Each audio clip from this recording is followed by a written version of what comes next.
Your eyes and your vision are under attack. Damaging blue light from the sun, your phone, your computer, your tablet, even light bulbs and car headlights is constantly bombarding you. The good news is our eyes actually already have a line of defense to counter the effects of blue light.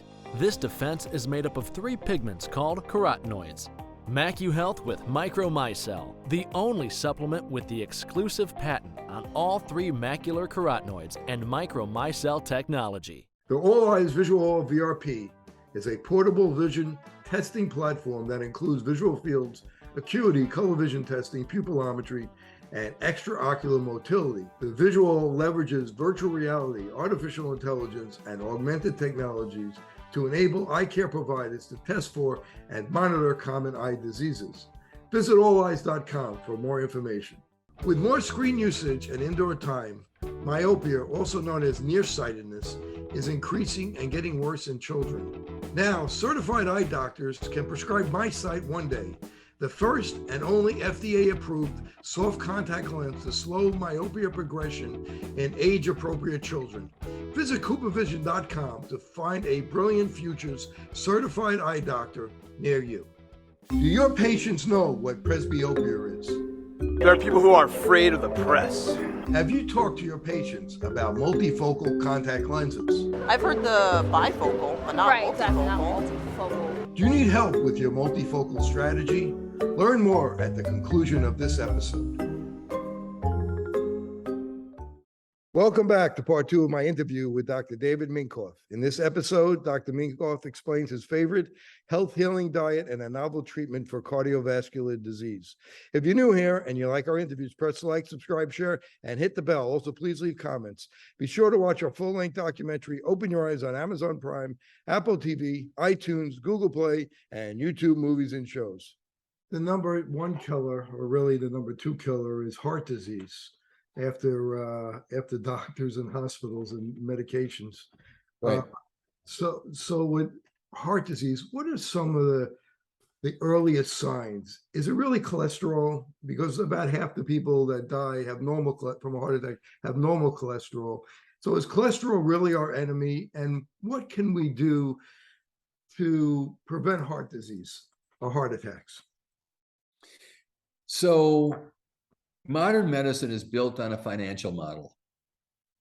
What makes money gets promoted, and cholesterol is in this basket.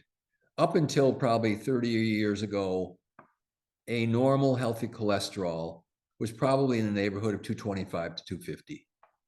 If you look at longevity, like people who live the longest, what is the average cholesterol range in those people? So these are the longest living people. It's 225 to 240.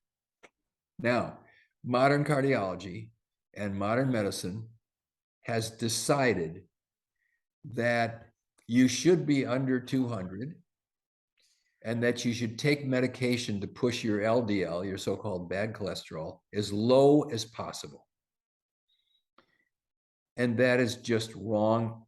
And these cholesterol drugs do not prolong life. They don't extend life.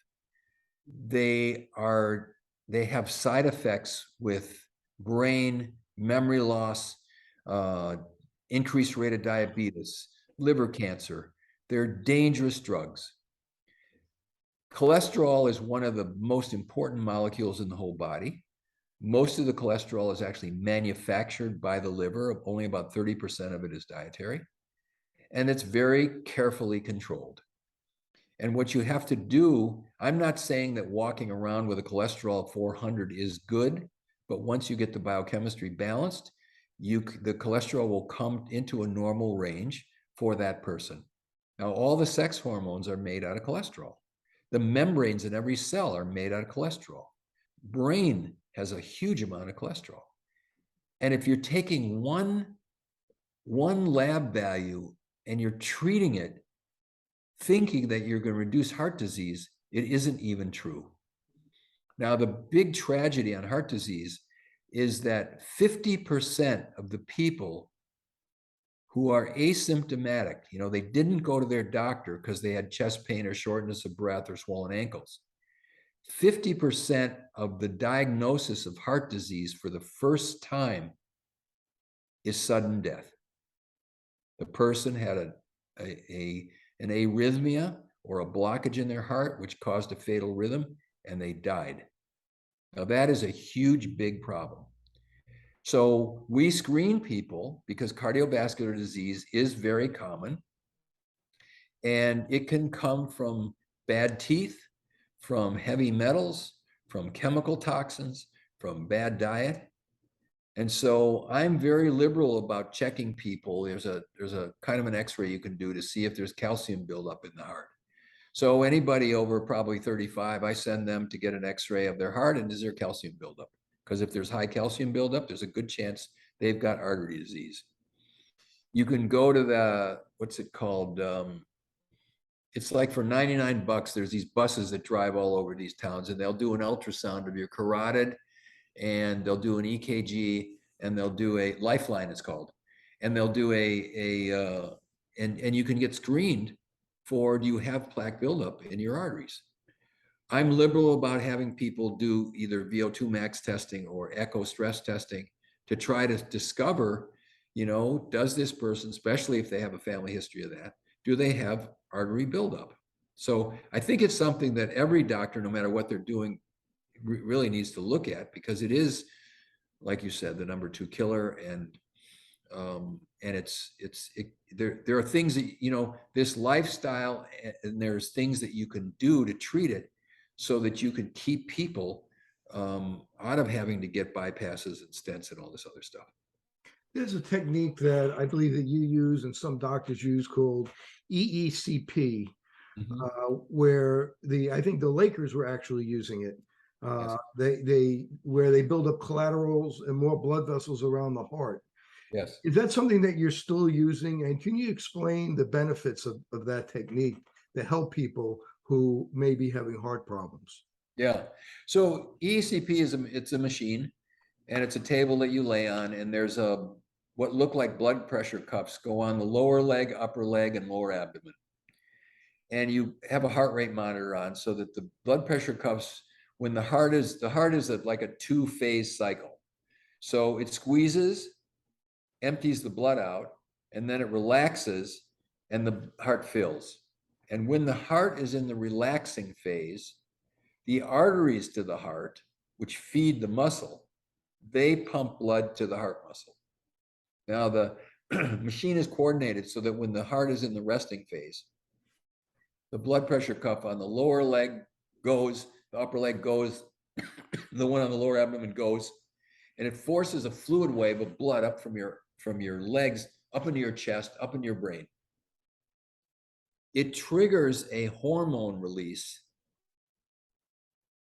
The hormone's called vascular endothelial growth factor. And this hormone sets in motion development of new blood vessels around areas where there hasn't been enough blood supply. So if you have a blocked heart artery, you get collateral circulation, you get blood vessels growing around it. Now, the treatment was proven and is actually Medicare covered. So to get a Medicare covered treatment, there's really good science and many cases proving that this actually helps. It used to be that these were in many cardiologists' offices and they used them. But it's time intensive. It's only 1 patient per table per hour. You need an attendant there. And the Medicare reimbursement, I think, was like $8,000. And it was way easier to be able to find someone who's got blocked arteries and take them to the cath lab and put a stent in and make triple the money. And you could do several in a day and it was over. And so they went into disuse. So most cardiologists in their basement somewhere and they have these things, or they had these things. And I heard about this, and a patient called me and said, I went to my cardiologist. She had angina. She had signs that she was not getting enough blood to her heart. And she said, if you buy one of these machines, I'll be your first patient. So I investigated it and we bought one, and she was our first patient.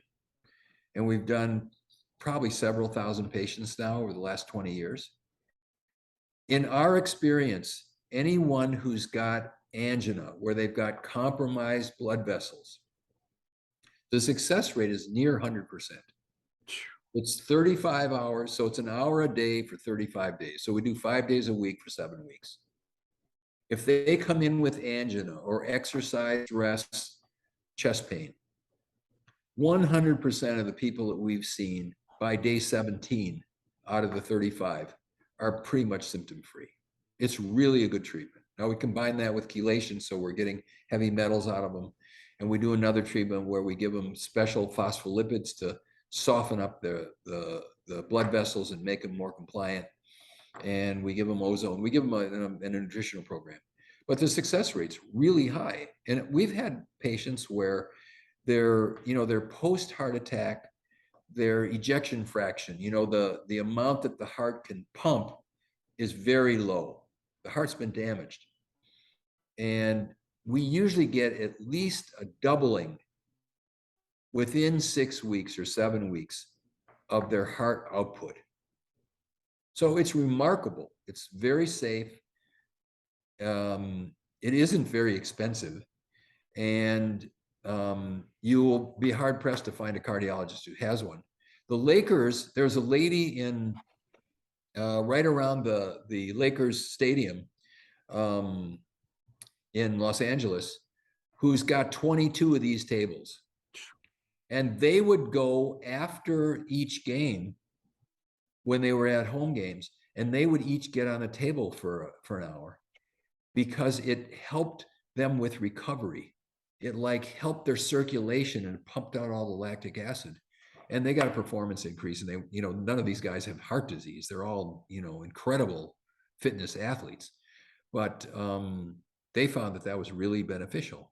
So there are tables around. And if you have, so I say to people, look, if you have, if you have stable heart disease and you want to get better, or you've been through the ringer with stents and you're not any better, this is a great treatment. And it's, it's very safe, and it really works.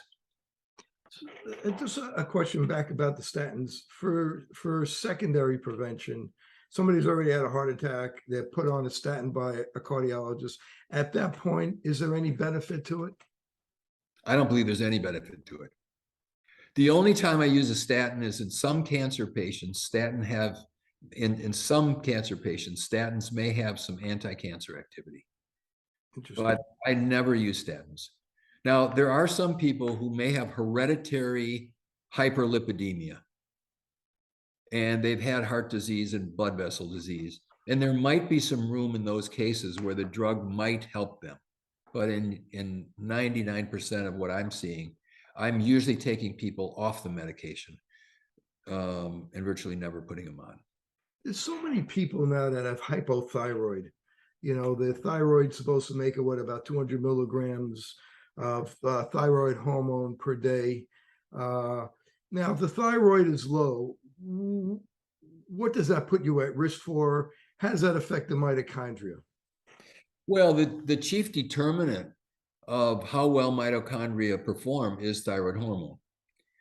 Thyroid hormone is also the chief stimulus for how many mitochondria you have in a cell.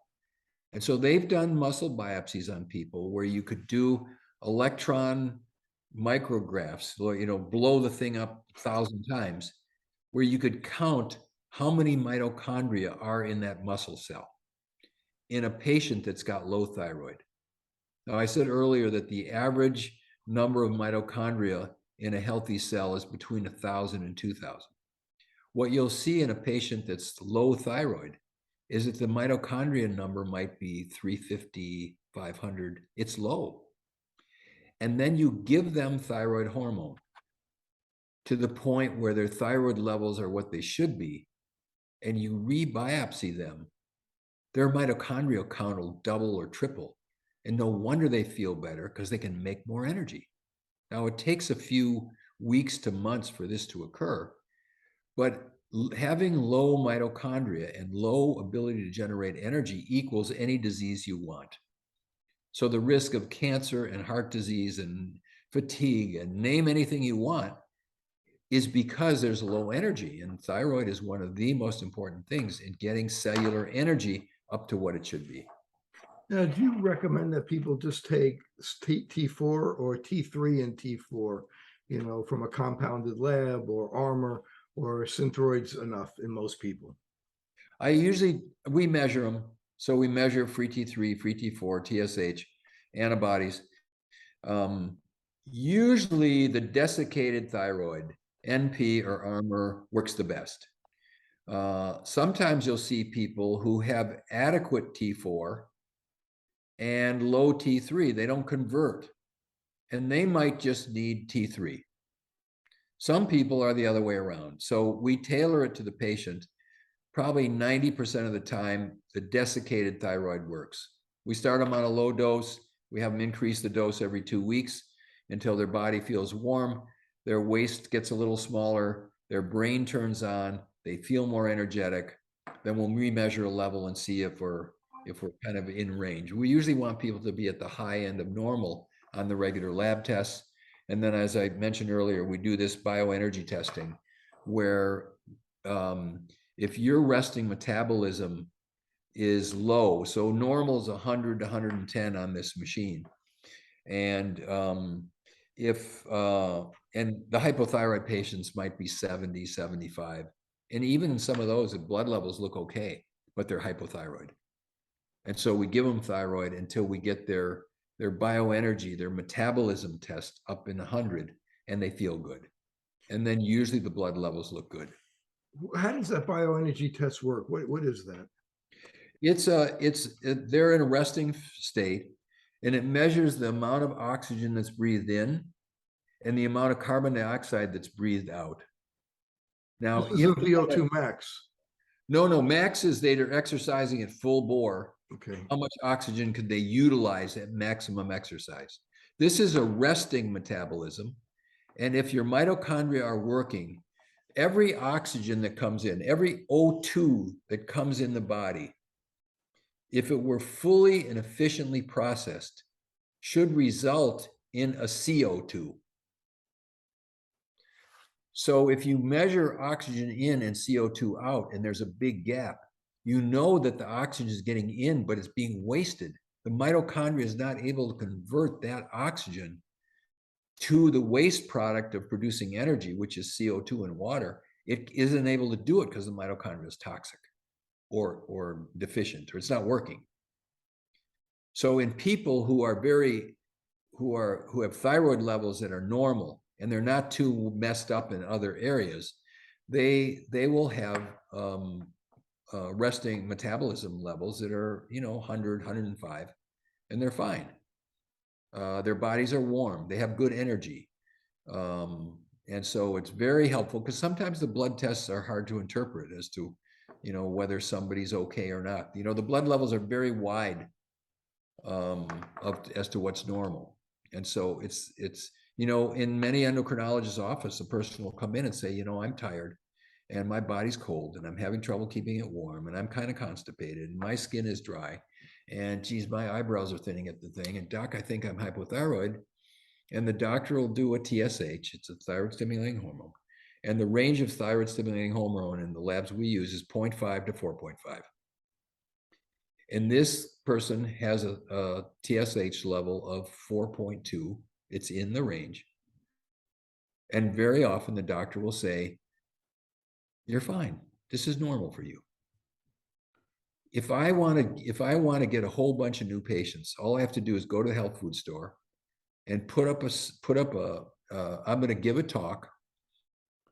And the title of the talk is, you think you're hypothyroid and your doctor thinks you're not. And you're right. Come hear about why and how. Then I'll get 100 people in the back room of the health food store, because this is the general experience. And then you measure these people, and a TSH of 4 is way too high. My standard is if it's above 1.5, there's something wrong. And they may need at that point, they might be iodine deficient and they're not making thyroid hormone, or they might be amino acid deficient and they're not making thyroid hormone. or their thyroid might be very inflamed, or they have some kind of autoimmune condition and their thyroid isn't making thyroid hormone. But those people can be helped. And sometimes what they need is they just need some thyroid hormone. And then they within a few weeks, they feel like new people. I was hypothyroid. I didn't know it. So I have a low body fat, and I was getting into the place where I swim. The water is fairly cold. So it's a big Olympic pool. And I'm in a master swim program. And I just dreaded getting into that water because my body would get cold. And I have a picture of myself coming out of a triathlon. This was before wetsuits were allowed. So I was actually hypothyroid for a long time and didn't know it. But the water, it was Monterey Bay, and the water temperature was 56 degrees, and it was a half Ironman. So the swim was 1.2 miles. And we were swimming it without a wetsuit. And there's a picture of me coming out of the water, and I am blue. And I was like just shivering. It took me an hour on the bike to just warm up. Okay. So I did this test, and my resting metabolism was low. And I started taking thyroid on the sort of program that we do it on. And when I got up to 60 milligrams of desiccated thyroid, of Armour thyroid, the pool is no longer cold. I have very good cold tolerance now.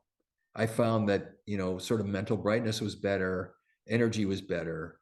It's just like this can happen. A lot of people are walking around hypothyroid. They have no idea. How low would you say is acceptable? Is 0.1 acceptable of TSH? 0.1. TSH. Huh? How low a TSH would you say is acceptable? I don't care what the TSH is. You don't. I want the free T3 between 3.5 and 4, and I want the free T4 around 1.2 to 1.3. And I don't care if you give people thyroid, you are going to suppress their TSH, and it's going to go low. And some doctors will say, well, it's too low. No, it's not. This is how much hormone it takes, because the brain isn't doing the job. The brain thyroid combination isn't doing the job. And all I care is that the job gets done. So I give them enough where the symptoms are all gone, and I don't care what the TSH is. And the free T3 and free T4 are usually 3.5, 3.7, up to 4, and they have no symptoms of hyperthyroid. They're not, they don't have a fast heart rate. They're not hyper. They don't have, their eyes aren't bulging out. They don't have any of the signs, and it works like a dream. I mean, the number of people that we add thyroid to are I don't know, probably 30% of the people that walk in my office, they're hypothyroid. So you do a lot of work with cancer. Now, mammography, every woman they tell to get a mammography, the x-ray, it looks at the calcium. And if you do a mammography for 8-10 years in a row, I've read statistics where if you do it 10 years in a row, you increase your risk of getting breast cancer by close to 10 times. And I was wondering if you agree with that, and what your opinion is on mammography versus some other alternatives like thermography or ultrasound. Yeah, so I don't like mammography. It picks up cancer late. So by the time an average woman is diagnosed by mammography with breast cancer, that cancer has been there between 8 and 10 years. So it's late. There's also a high false positive rate where there's calcium and they get biopsied and there's nothing there. It's probably in the neighborhood of 20%, depending on the lab or on the x-ray place. There's also a false negative rate that's also in that range, 15 or 20%, where it shows something's there, but there's no cancer. So there's a wide margin of error. Now, Canada has disbanded mammography, and so have most of the European countries, because it hasn't been very valuable in early detection to prevent people or to get people diagnosed early with breast cancer. And plus you have the danger of it's X-ray, so it's radiation. Radiation causes cancer. So I don't order it on people. Thermography can be helpful. I don't trust it completely. Ultrasound, manual exam. Sometimes we end up with a breast MRI if there's question about something. So it is very important to diagnose breast cancer as early as you can. but I think the whole mammography world is really behind the times, and I don't, sometimes there's some X-ray places that won't do a breast MRI until there's been a mammography, and they refuse to do it. So if push comes to shove, I might do that, but generally I don't like it. I don't think it's a good test. MacuHealth, your science-born and tested solutions for visual performance, macular degeneration, and dry eye syndrome. New products coming soon. Embrace the science. The All Eyes Visual VRP is a portable vision testing platform that includes visual fields, acuity, color vision testing, pupillometry, and extraocular motility. The visual leverages virtual reality, artificial intelligence, and augmented technologies to enable eye care providers to test for and monitor common eye diseases. Visit alleyes.com for more information. We'll talk about the trophoblastic theory of cancer, some of the work of William Kelly, who was a dentist who treated cancer. You're an expert on that. Well, I know I know about it.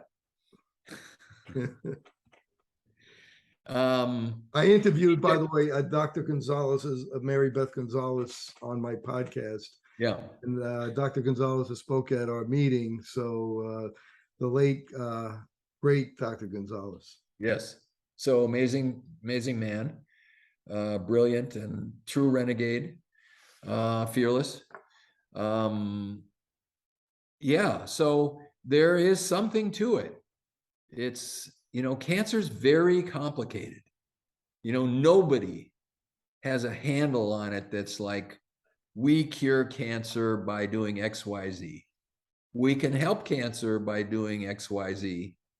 But cancer, especially if it's not surgically removable, is a very big challenge. In December of 1971, Richard Nixon declared war on cancer and said by 1975 there would be a cure. Now we're hundreds of millions or billions of dollars down the line to try to figure out this stuff. The cure rate for cancer since then has improved only very marginally for many cancers. And the rate of cancer is increasing at an exponential rate, even with all the modern diagnostic technology, mammograms, all the rest of the stuff. So the environment is killing people. It's producing cancer. And the treatment for cancer is very tough. And what I tell people with cancer is that you should look carefully at what treatment you're going to get, because it's a huge industry. There's a very interesting book called Cancer Inc. By Ralph Moss, where the people who make the drugs, finance the studies, cherry pick the results to show things happened that really didn't. And so I just saw a patient today there's a lot of new medicines, these monoclonal antibody medicines, which are the newest rage in cancer. And I think there may be a future for these, but if you look at the average life extension, where the treatment might cost $100,000 a year or more, is usually a matter of months, the life extension. So there's a long way to go. And I think that what's happening now is that there is more and more an outcry from public and for coming to clinics like ours, where people have had bad, results, and they want to try something that's less harmful. And I never promise anybody that I'm going to cure their cancer, but I know that what we do isn't going to hurt them, and it's going to improve their health. And a lot of times we get improvement.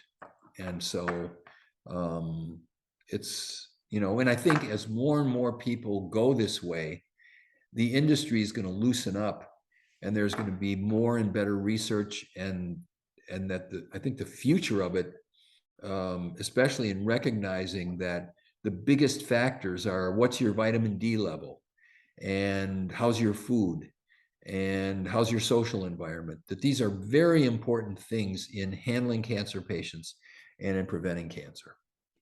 And the studies on chemo, Does that really extend life? Well, not much. I mean, if you have disease that's outside of the organ, there was a very interesting study done in 2002. Both half of it was done in Australia and half of it was done in the United States, where they looked at how many months extension, or what was the 5-year extension of life in patients, half of whom got chemotherapy and half of them got other therapies for their cancer.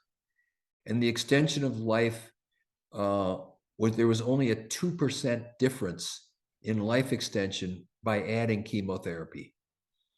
And the editorial, now this is a mainline cancer journal. The editorial in that journal, which is 2002, so it's 20 years ago, was maybe we ought to reconsider chemotherapy as our main treatment for cancer, because if we're only getting a 2% increase in 5-year survival, maybe we ought to be looking in a different way. Now that's been ignored, but I think it remains true today. Like it's not the golden calf. It is not the delivering thing, except, there are some cases of lymphoma and Hodgkin's lymphoma where you can definitely prolong 5 and 10-year survival with high dose chemotherapy. Okay.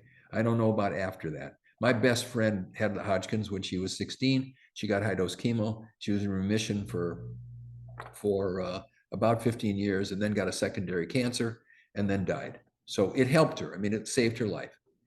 Many of the testicular cancers, the high dose chemo programs, probably 90% cure rate.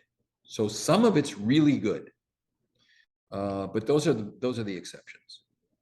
And how about some of the natural therapies for cancer, like Laetrile or IV vitamin C, ozone, some of the herbs? They're all good, but if you've got a real cancer, especially if it's not surgically removable, cancer today is not the same disease as it was 25 or 50 years ago. It's way worse. And the number of people that I come in and say they did Chris Cure's cancer program, or they drank carrot juice, or they did Gerson, the number of those people that actually get cured that I see are very, very few. And we have some people that come in and they say, I want only natural therapies. So, because we do some low dose, it's called IPT, some low dose chemotherapy with people. And the ones who say, I don't want any of that stuff, I just want IV vitamin C or ozone or methylene blue or all these, we do all this stuff. Doesn't work usually. It just doesn't work. Cancer's it's just too bad. I don't know if I can say this, it's just too bad. It's too rough, it's too tough. And that if you do all this stuff with low dose chemotherapy, hyperbaric oxygen, all this other stuff, which we do, now you can help. And the low dose chemo doesn't make people sick and their hair doesn't fall out, and they do very well with it. And the stem cells, the chemo, I guess, could kill cancer cells, but it won't kill the stem cell, which is the mother cell. Right. So now with biopsies, what do you think about getting frequent biopsies for cancer? Are we puncturing the protective coat around the cancer, and can that release cancer cells? How do you, in your mind, when it comes to biopsies, how do you figure that out? How many to do? Most of the time, we can do a liquid biopsy, which is blood, that the circulating tumor cells are in the blood. We can send it to a laboratory where they can isolate the circulating tumor cells.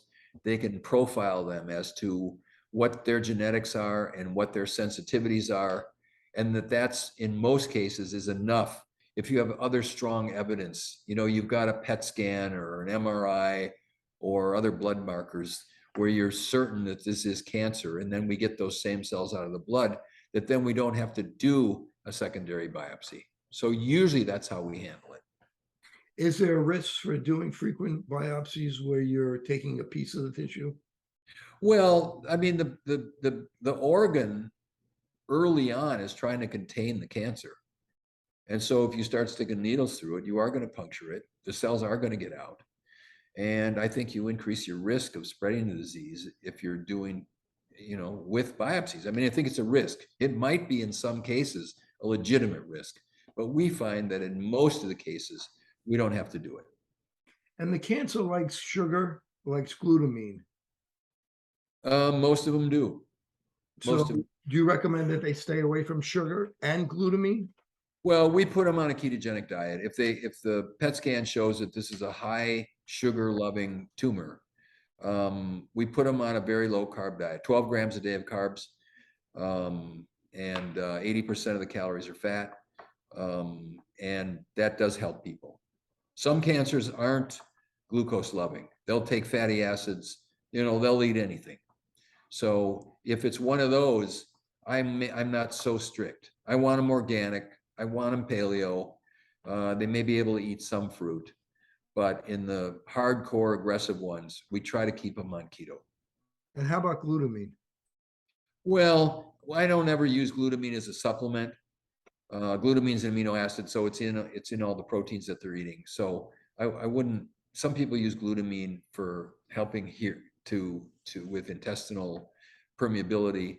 So I wouldn't give them extra glutamine or glycine. As we finish up, I want you to talk about, if you can, about the amino acids. You're very interested in that. Somebody has a hamstring problem, they have plantar fasciitis, and they can't get it better. And you have a beautiful way of explaining that it's the amino acids are like an alphabet. And if you could explain that to the audience. Okay. So people think of protein as the important, that there's 3 macronutrients. There's proteins and fats and carbohydrates. And that we have a requirement for protein of 0.8 grams per kilogram of body weight, or whatever the CDC tells you that you're supposed to have. We don't really have a protein requirement. Proteins are made up of smaller units, so it's like an alphabet. So these smaller units are called amino acids. Amino in Greek means nitrogen. So these are compounds that have nitrogen. Fats and carbohydrates don't have nitrogen. So if you eat a steak or some eggs or some soybeans, you take it in your stomach. If you're able to digest it completely, that muscle protein gets broken down into individual amino acids because the body can't absorb the whole protein. It's too big. It has to have very teeny units, these amino acid units. Now, one muscle fiber, which is microscopic, so you couldn't see a muscle fiber on a table. It's too skinny. One muscle fiber has about 5,000 amino acids in it. And it's like sort of beads, like a pattern of beads. You have the template says, put a red one on, then a gold one, then an orange one, then a white one. The amino acids to be muscle fiber have to be in a certain pattern. So there's 22 amino acids. And if those aren't available in the muscle cell, let's say you just worked out, you tore some of your muscle fibers, you want to heal them, you got to get those amino acids, those 20 amino acids to that cell so that it can make new strings of fibers of muscle. Now, we started measuring levels of amino acids, fasting levels in people's blood.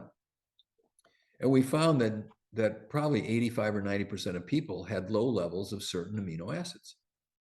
And if you don't have those amino acids, you can't, if the template in the muscle cell says, okay, I need a gold one and a blue one and a red one, and there's no store of the red ones in that muscle cell, that muscle won't be built. It won't substitute it. It will stop. Now, there's about 200,000 different proteins in the body, which are every day being remade, broken down, repaired, rebuilt. And so you need a good supply of what are called essential amino acids. There are 8 of them. And with the 8, the body can make all 22. And so what we found is that people had major deficiencies in essential amino acids, even some high-end athletes. I worked with some of the, guys who were top tier Tour de France cyclists, guys who won the Ironman World Championship, where I measured their amino acid levels and they weren't optimized. So we put together a product that's called Perfect Amino. It has the 8 essential amino acids, and they're in a special form so that they maximize muscle and protein building. And we found that we put people on these products and we started to get success stories. Like my plantar fasciitis feels better. My thyroid's better. My hair's growing faster. My nails are now hard. My energy is increased. And we found in patients where we were detoxing their heavy metals that we got a 30% increase in speed of detoxification if we were supplementing them with Perfect Amino. So this is a great product. Nowadays, the biggest challenge with proteins is many people don't have acid in their stomachs because they're taking Pepcid or Nexium or Propulsid or one of these drugs because they got heartburn. And without acid in your stomach, you're not going to digest protein.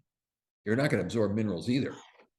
And you're setting yourself up a big risk for cancer and for small intestinal bacterial overgrowth and for parasite infestation.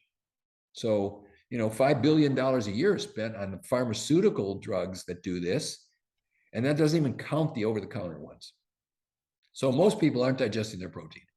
And then every other person has, yeast, bacteria, they're gluten sensitive and they're eating gluten and they don't absorb them. So when we look in their blood, we find their amino acid levels are low. So we give them Perfect Amino. And they repair everything because they can get amino acids in. They don't need stomach acid. They don't need digestive enzymes. They repair their body. And it's a very big. It's important that people take digestive enzymes before they eat, or do take with the food. You want it in there. I tell them take it halfway through your meal. You don't want them there before. You want it in the middle of the meal. And how about hydrochloric acid to take some? Body Health, we make one that's got both together. So you take it both. It's a capsule. It's got hydrochloric acid and pancreatic enzyme.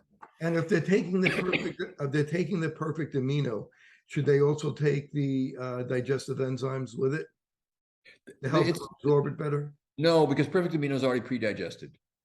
You don't need enzymes for Perfect Amino. It goes right in. But they're going to eat food as well, and they need it to digest their food. And I think in the Perfect Amino, you leave out histidine. Is that correct? Well, we don't add histidine because it's not an essential amino acid. Okay, so it's not one of the essential ones. Right. We did a study where we measured blood levels of histidine, fasted levels of histidine, and then gave them Perfect Amino. And 30 and 60 minutes later, looked in their blood to see what happened to their histidine levels, and their histidine levels went up. The body will make histidine if you give it Perfect Amino. Now, there's certain foods that will turn into proteins better than others. So eggs, I believe, are the best. Mm-hmm. And what are some of the foods how's turkey, chicken, beef, which is turkey, chicken, beef, fish. So there's a scale of like, how good is this protein if it got in your body and it got digested, could your body take those amino acids and make its own proteins? And so Perfect Amino is at the top of the scale. 99% of the Perfect Amino gets made into your body protein. The next best food is breast milk. It's 49. It's hard to get.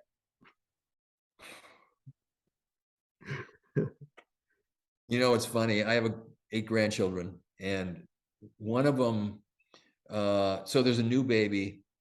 My granddaughter's nursing, and the 5-year-old wanted a taste. Okay. So his mother's squirted some out and gave it to him. And he didn't nurse from her, but he took a sip from a cup, and he took it and he smiled. And my daughter-in-law said, why are you smiling? well, like, what does it taste like to you? And he said, it tastes just like chocolate. What a great Anyway, story. so eggs are 48. Meat, fish, poultry are 33. Dairy is 17. Soy is 17. Collagen is 0. Collagen is the big push now. They're pushing collagen on people for their hair and their nails. You see I any know. benefit for that? No, I mean, collagen's missing one of the 8 essential amino acids. There's no tryptophan in collagen. So if you just did collagen for your protein, you're not going to get very far. It's not harmful, but if you want bang for your buck, use perfect amino.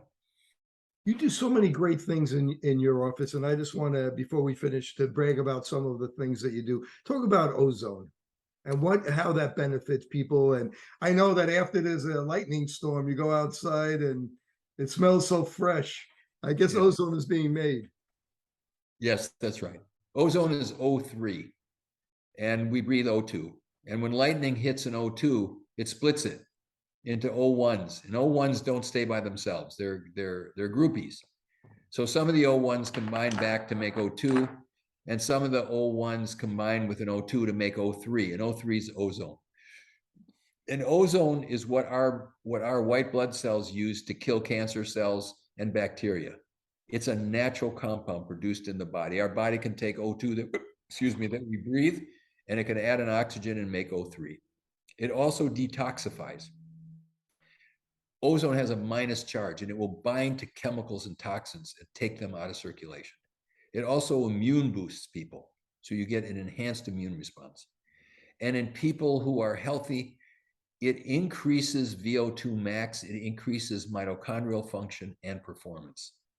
So it's like the antidote to about anything. And so we use a lot of ozone in our clinic because people who have viruses or fatigue or cancer, ozone is very effective in helping them to get better. And what's the best way to get ozone? Well, we do it all a number of ways. We do it IV. You can put it in joints. You can put it in bladders. It helps healing. It regenerates cartilage. We do it also in a sauna. So it's a steam sauna. How do you do it in a sauna? How do you get the ozone in the sauna? We just pipe it in. It's a gas. You just pipe it in. So it's a sauna with your head out. You can't breathe ozone. That's the only place you can't put it. Okay. So it's a space capsule because ozone breaks down everything. So it's a fiberglass space capsule. You sit in it. It's closed so that your head's out because we don't want you breathing the ozone. And then it's steam. So it's like 106 degrees with steam, with ozone. It dilates up all your pores and the ozone floods into the body. And you sweat and you detoxify. And you also have EBO in your office. Explain that. EBO is blood filtration. It's a dialysis machine where blood comes out one arm, goes through the machine, the blood gets filtered. So the impurities that are in the blood or the particulates that are in the blood get filtered out. And then the blood goes back. Before it goes back to you, it's ozonated. And then you do it for about an hour. So it does your whole circulation multiple times. And it just is a supreme detoxifier. Like it cleans people out. And that's very good for people with fibromyalgia. Yeah, anybody with any chronic condition is really good for it. And it's like a once a week therapy? Yeah, I mean, most people don't need too many, 4 to 8 usually, once a week for 4 to 8 weeks. We usually get them used to the ozone first because the ozone in the EBO is a high dose. So I want to make sure they're okay with it first. And then we would go to the EBO. One of the things that you do that I just find that it's amazing is that Plaquex therapy, the IV Plaquex. Yeah. The PC that it actually helps decrease atherosclerosis. Can you talk about that a little bit? Yeah, the phospholipids, which are the things that make up the membranes in every cell wall, get oxidative stressed and they get damaged. So then the membrane itself is not functioning correctly to allow communication in and out. And Plaquex is a way to give IV phospholipids, and the cell will take up the new ones and dump the bad ones. so that you can restore your cell membrane, so the flexibility and the communication terminals that are on the cell improve. And so it's a wonderful treatment. And how about plasmalogens? We need another hour. Yeah. Plasmalogens are blood measurements of the phospholipids. And so people who have memory loss and Alzheimer's and Parkinson's and cancer and cardiovascular disease, they have they have low levels of plasmalogens. So there's a lab, we can measure them, and then there are supplements to improve them. So we measure this stuff in people, and if they need it, that's part of the add-on treatment. And my last two, you do dark field. Tell us about the benefits of dark field. Well, I learned dark field. I was an infectious disease doctor. So I was trained at University Hospital in San Diego, and the chairman of the department, every afternoon we would sit and we would look at microscopic specimens from the patients that were in the hospital. And if a person was suspected of having syphilis, we would take their blood and look at it under the microscope, because you could often see the syphilitic bacteria on this microscope. So that's where I learned how to do it. We do it today because Lyme disease is in the same family as syphilis. It's not syphilis, it's not sexually transmitted, but it's a spirochete. And you can often see these spirochetes on a specimen if you look at the blood. You can also see other things. You can see buildup of biotoxins. What we're seeing now in long COVID patients is that the interaction between either the virus or the vaccine and the patient produces clumps of platelets. Platelets are the things that cause blood clotting. But a platelet is supposed to have a certain size, small size. And what we find in these long COVID patients is that the platelets clump together and they form microclots. You've probably seen some of this stuff in the literature where embalmers can't get their fluid to go through the veins, and someone who's passed away because the thing is clotted up. And you see these people with, heart attacks in young people or clots in young people. And we now can see on the microscope, hey, look, this guy has microclots, big, gigantic platelets all over the place, and they're high risk for clots. And so we do a lot of stuff to try to get those clots to break up so that we can prevent them from getting some kind of occlusive event. Have you had luck in breaking up the clots, and what have you used? Yeah, I mean, sometimes the natural stuff works, and sometimes lumbar kinase, that type of thing. That type of thing, fish oil. But sometimes in the bad ones, you got to add real drugs, Plaquex and aspirin, because they're not, the natural stuff isn't strong enough. And my last question is, we talked about a little bit before, what's the negative of being on a vegetarian diet and the positive? I know you were on a vegetarian diet at one time. What's the pros and cons of being on a vegetarian diet?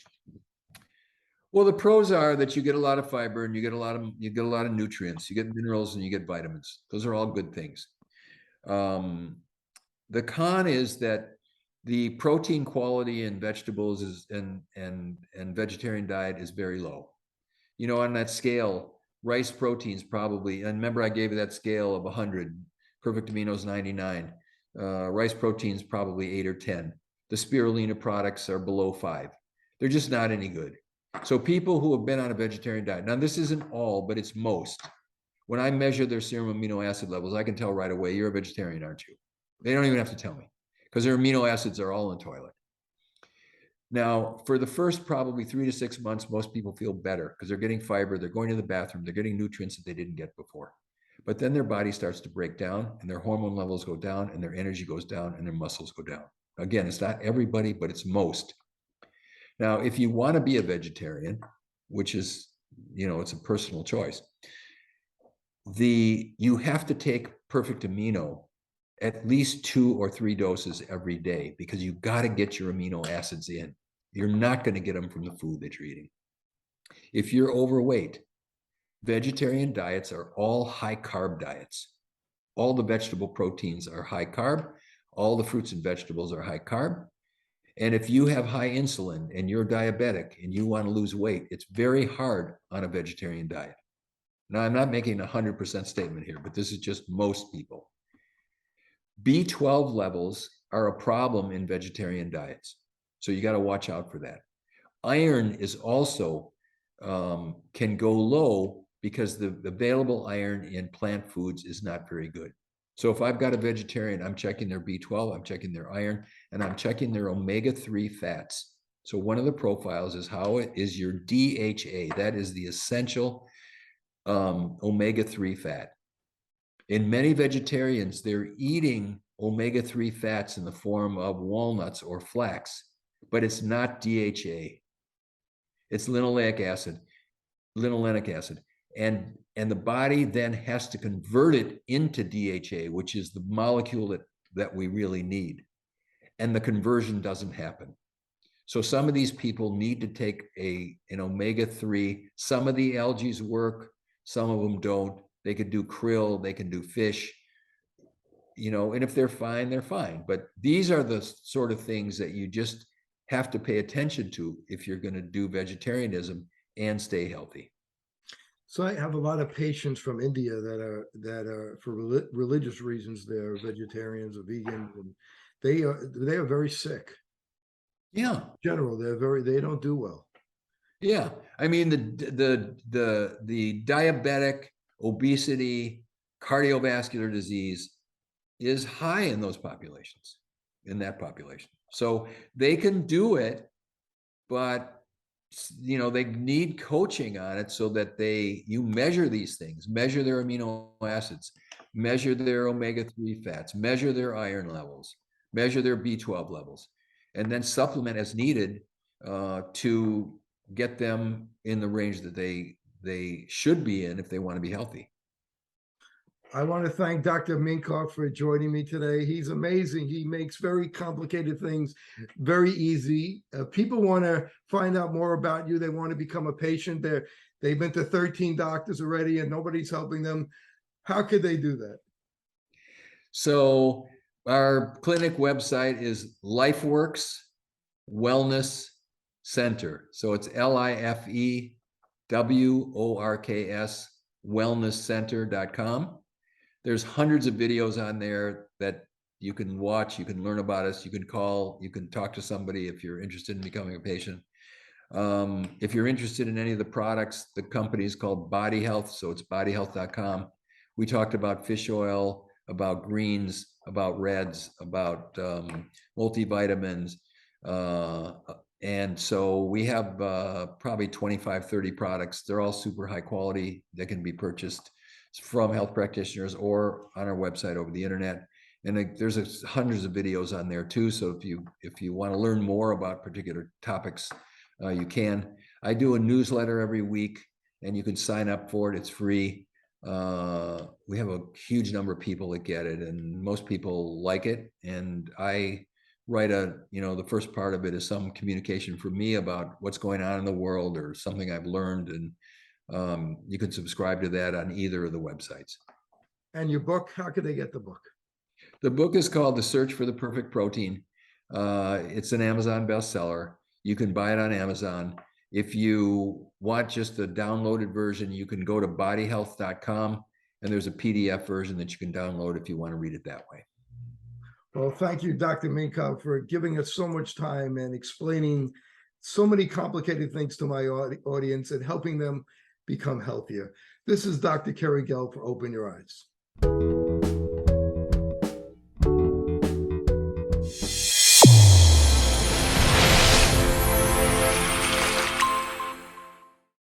Your eyes and your vision are under attack, damaging blue light from the sun. Your phone, your computer, your tablet, even light bulbs and car headlights is constantly bombarding you. The good news is our eyes actually already have a line of defense to counter the effects of blue light.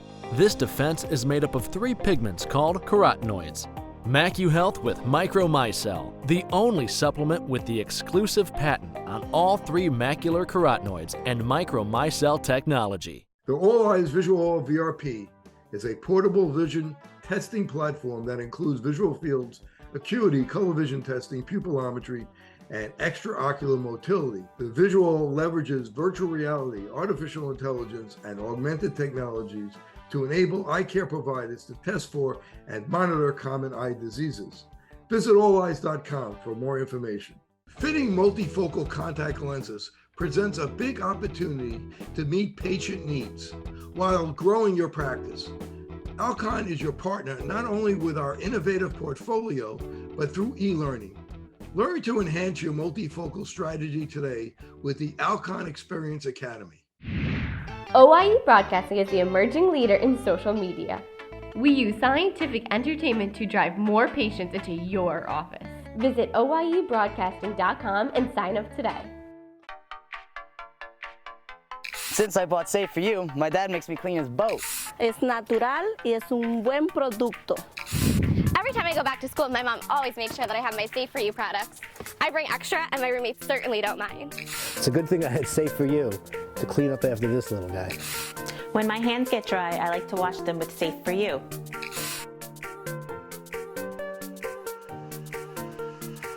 And most importantly, the reason why I buy Safe For You is because it's safe for me and you.